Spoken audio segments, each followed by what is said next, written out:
কালকে কর্তামশাই অফিস থেকে এসে বলছে খিদে পেয়েছে। তখন ঘড়িতে বাজে প্রায় 8:30। তোমরাই বলো 8:30টার সময় যদি ভারী কিছু টিফিন করে দিই, রাত্রিবেলা তো আর কিচ্ছু খেতে পারবে না। তার জন্য আমি হালকা কিছু স্ন্যাক্স বানিয়ে ফেললাম।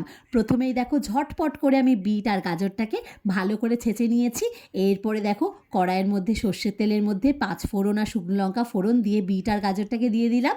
তারপরে নুন, একটুখানি জিরে গুঁড়ো, একটুখানি ঝাল লঙ্কার গুঁড়ো আর একটুখানি চিনি দিয়ে ভালো করে আমি ভেজে নিচ্ছি। তার মধ্যেখানে আমি কিন্তু দুটো আলু ভালো করে সেদ্ধ করে নিয়েছি। সেই সেদ্ধ আলুটাকেও দিয়ে দিলাম। দিয়ে আরও 5 মিনিট মতো ভালো করে আমি পুরটাকে কিন্তু রেডি করে নিচ্ছি। দেখো আমার কিন্তু পুর একদম রেডি হয়ে গেছে। এরপরে গ্যাসটাকে অফ করে দিয়ে আমি একটু ঠান্ডা করে নিলাম। তারপরে দেখো ঠান্ডা হয়ে যাওয়ার পর আমি একদম চপের শেপে রেডি করে নিয়েছি।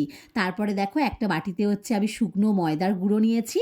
আর দেখো একটা বাটিতে হচ্ছে ময়দার সাথে একটুখানি জল মিশিয়ে একটা ব্যাটার তৈরি করে নিয়েছি। আর একটা নিয়েছি হচ্ছে বিস্কুটের গুঁড়ো। প্রথমে আমি শুকনো ময়দার সাথে চপগুলোকে ভালো করে মিশিয়ে নিয়ে একটুখানি ঝেড়ে নিচ্ছি। তারপরে ব্যাটারটার মধ্যে দিয়ে দিচ্ছি। দিয়ে আবারও ভালো করে কোটিং করে নিচ্ছি। তারপরে দিয়ে দিচ্ছি হচ্ছে বিস্কুটের গুঁড়োর মধ্যে।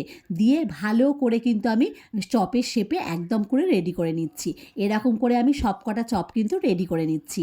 তার মধ্যিখানে কিন্তু আমি গ্যাসটা বসিয়ে দিয়েছি। গ্যাসে হচ্ছে আমি সাদা তেল দিয়ে ভালো করে আমি গরম করে নিচ্ছি তেলটা। প্রথমে আমি হাই ফ্লেমে তেলটা গরম করে নেব। তারপর কিন্তু গ্যাসের ফ্লেমটা একদম লো করে দিতে হবে।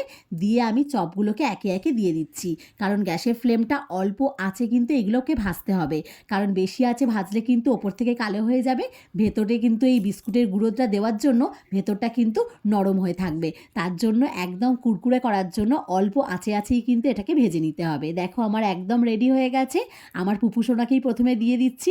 ও এতগুলো খাবেও না, ও হয়তো একটাও খাবে না, একটুখানি টেস্ট করবে, তাই ওকে দিয়েই শুরু করলাম। কেমন লাগলো জানি।